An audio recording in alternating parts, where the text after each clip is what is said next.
In the first channeling that we did yesterday, you spoke about when we meditate, rather than the third eye, to activate what seemed as if a band around the head, like a crown.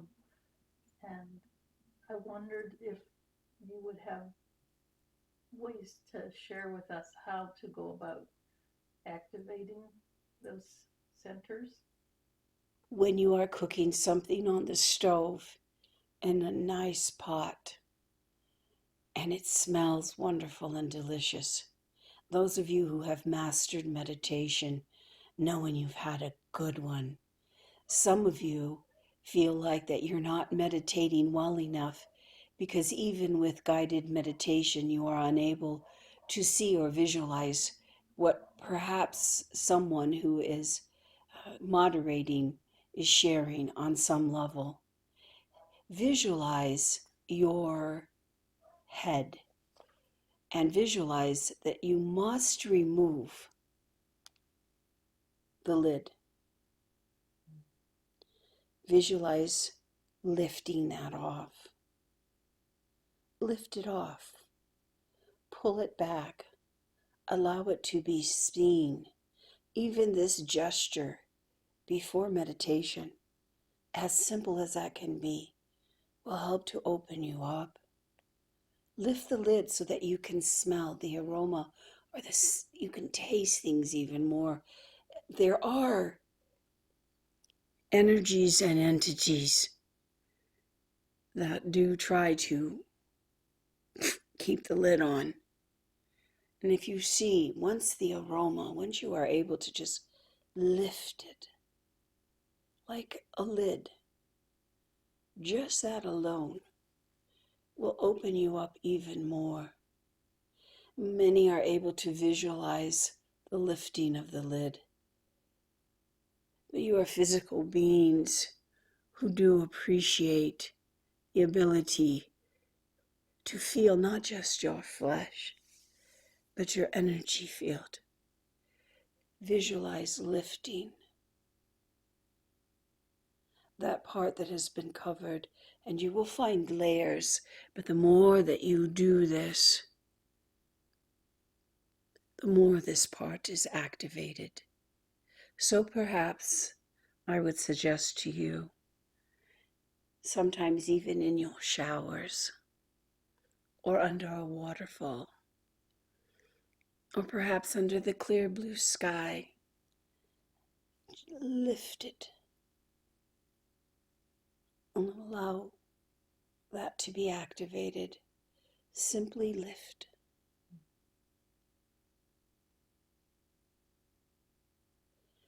This gesture, if you watch, you're ready to receive it all.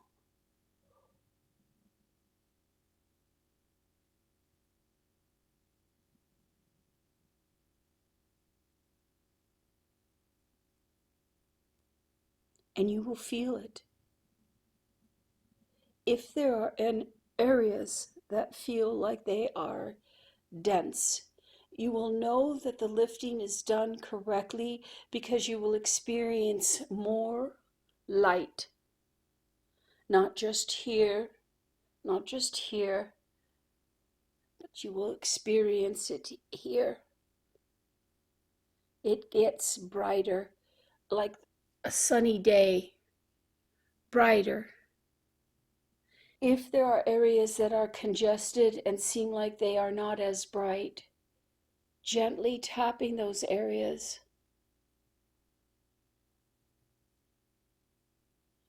will help to open.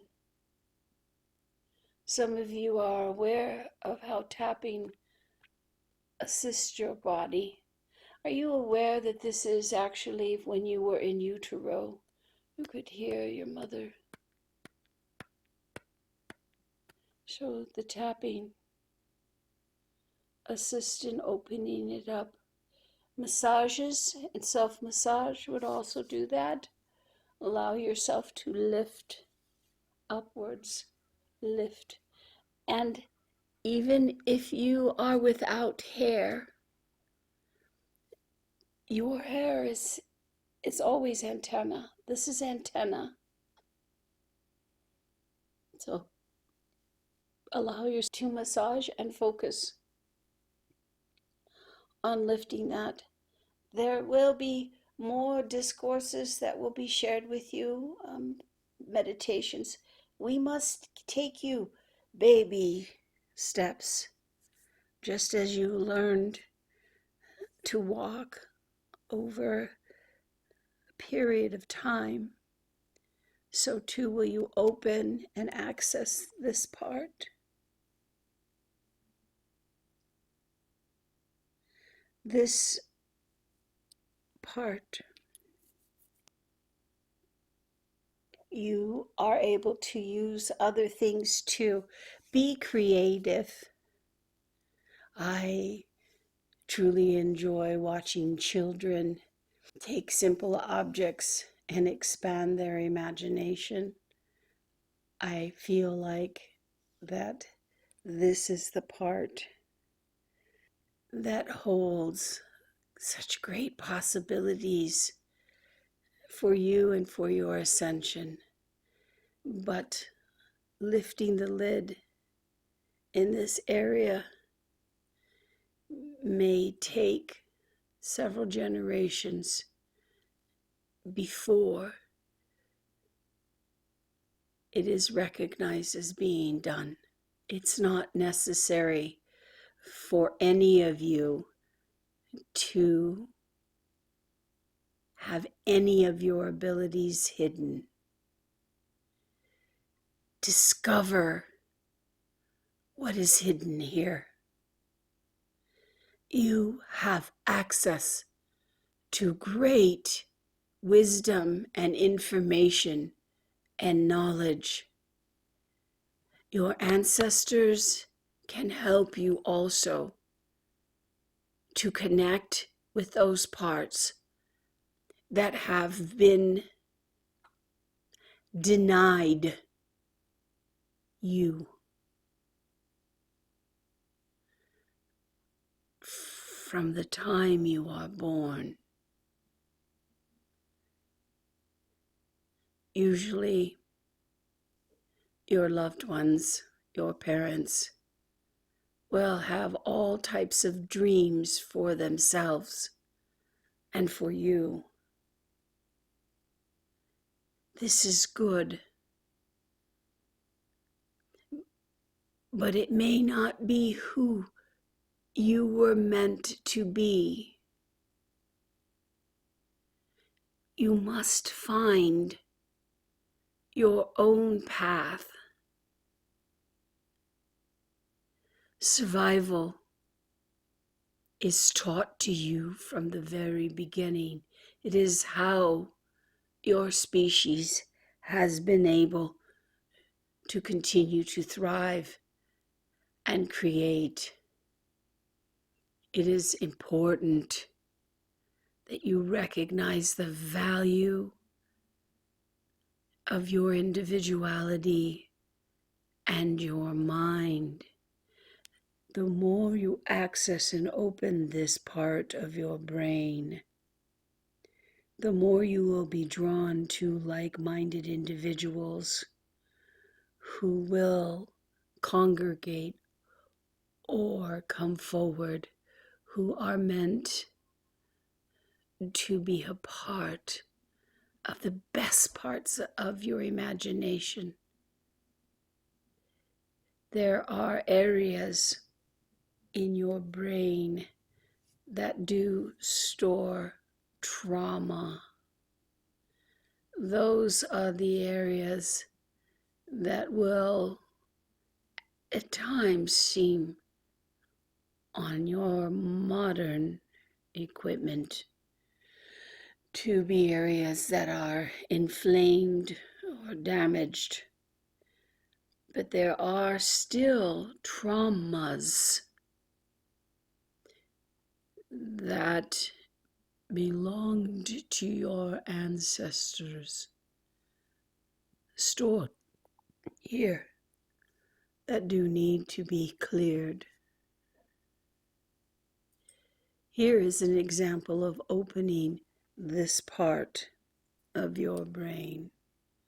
The next time your ego comes to visit and begins to have a conversation with you, especially about the things that hurt you or disappoint you, anger you, recognize that that ego does not want you to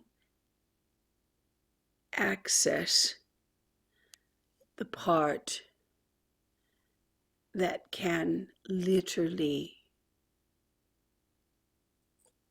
create a new understanding, a clearing. Therefore, when your ego is engaging you, as it will, stop the emotions, stop the conversation, and pay attention to where you're feeling it in this section of your head.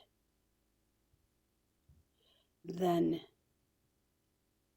if you cannot recognize where it's coming from, it is okay for you to eject it, push it out. There's more room in your brain to create. And sometimes trauma decides to squat in those areas. Think about it. Some of your greatest poetry is created during someone's sorrow. That poetry, that not only expresses something that the author desired to put on paper, but it also affects the people that read it. But you cannot allow the trauma to sit in these areas. Think about this. Majority of babies, when they are born, their head emerges first. This, it comes to you. If you have someone who you trust and love, energy workers, if they can gently cradle your head. I am not speaking of craniosacral, but gently cradle your head, and you can visualize a clearing that is happening. Lift, a rebirth, a renewal. That can help you tremendously. Be mindful of what you are allowing your mind and your senses to partake of. You are living recorders. You are living computers. Every detail refines you. Some of those things that you have experienced, and again, we speak of trauma, can muddy up the process.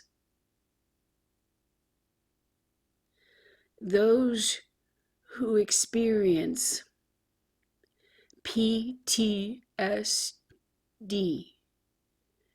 will benefit from accessing this part of the brain. When PTSD occurs in the human energy field, it is an overload of trauma that cannot find a way to be released. Then the individual internally suffers.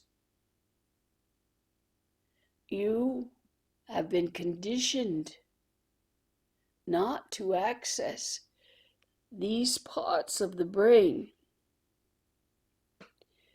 that allow you to suffer in silence. These methodologies will assist in relieving, giving an outlet so that it can be purged. All of you, unless there is some distortion in the genetics, are equipped to eliminate what you process. Your mind also has a system of elimination that, for whatever reason, has been denied you. Meditation, prayer, and chanting has assisted you in releasing some of it.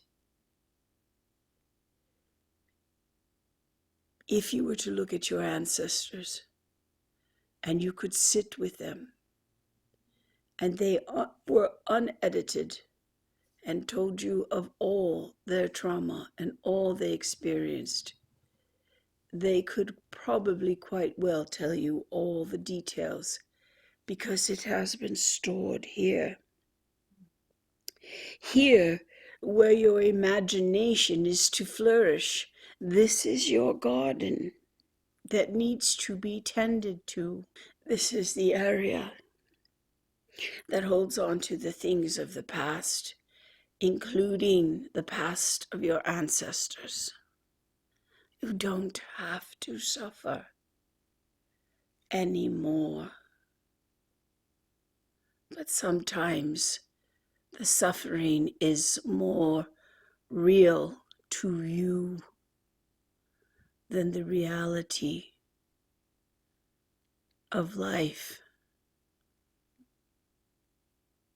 And you have been conditioned to partake of something outside of you, to mend and quiet what is happening here. It will take several generations before this process can be completed. So start it now, especially those of you who are in your youth, who are considering procreating. It is vitally important for you to access this part. Those of you who are parents, you can assist your children by gently stroking their heads and visualize that you are allowing whatever it is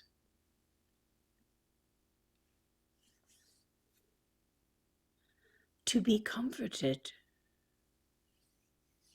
This part of your body does not receive enough comfort.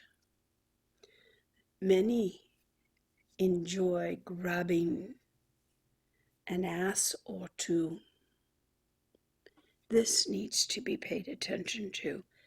Think about this the last time that you embraced someone. If they put their head on your shoulders, that part of their head is exposed to you.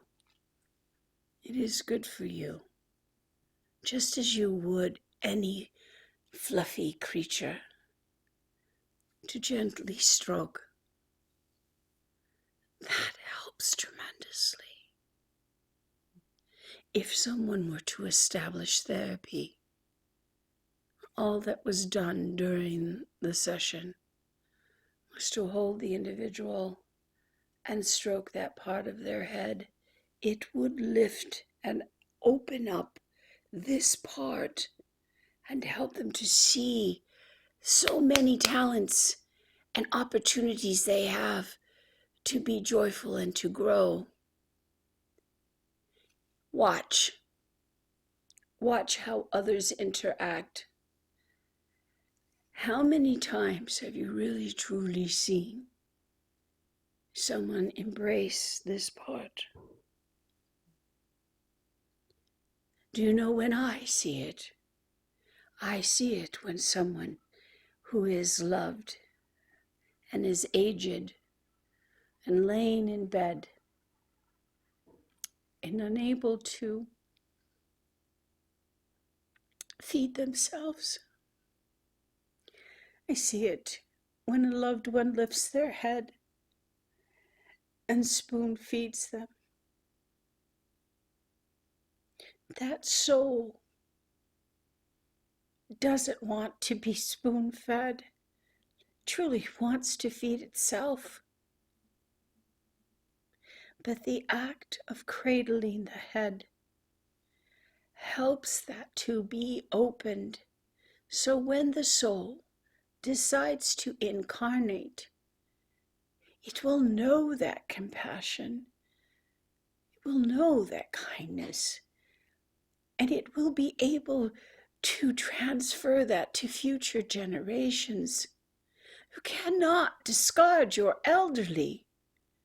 There are many things that they are witness to for future generations. For some reason, kindness is denied many of the elderly. They do not know or remember what it is like to be cradled by a loved one. When you are a baby, it's easy to cradle this part of your head. Watch, you will see it. And as the child grows, in some ways that is lost. It is not shared. You are not to be denied cradling because of age. You are not to be denied that. It is an essential part of the evolution of your mind and your brain. When there have been those who have experienced strokes in their head, that stroke will manifest where the greatest trauma sits.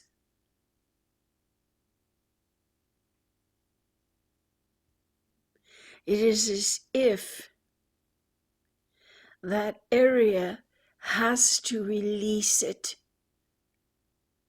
And once it is released, there is a forgetting. Your bodies do not need to go through a stroke to eliminate what is trapped here.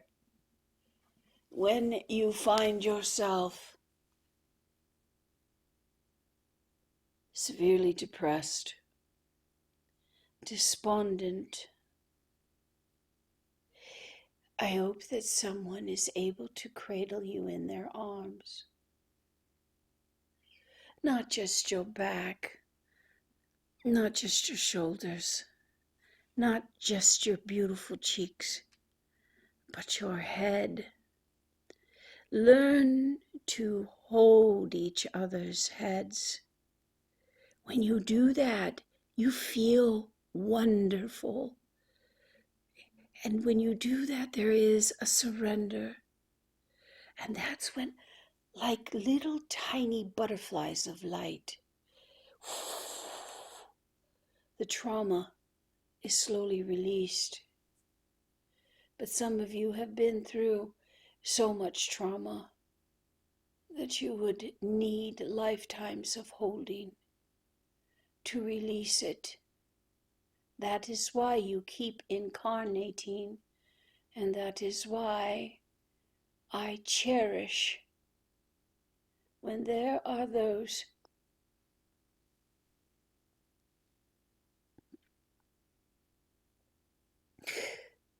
who have difficulties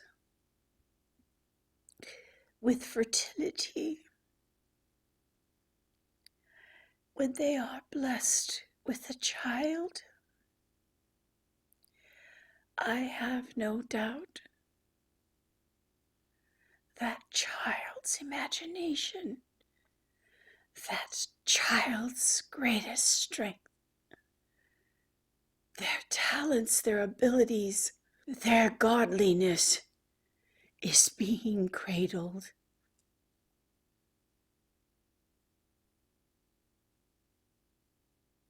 It's not a chore to love one another. Those who are infertile, for whatever reason, have some of the most deepest and true expressions of love.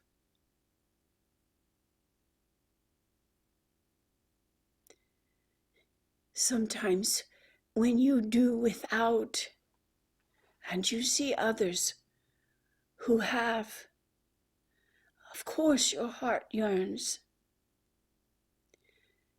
When you can hold what you yearn for close to you,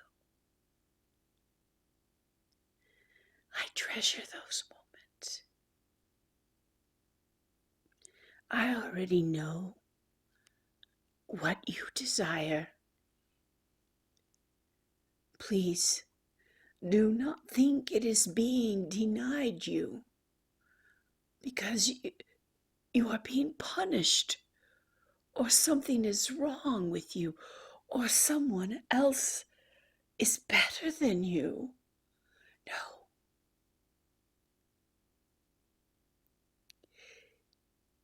You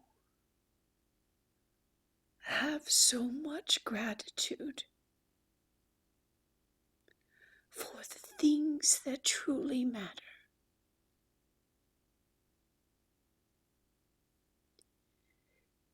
Children must be reared,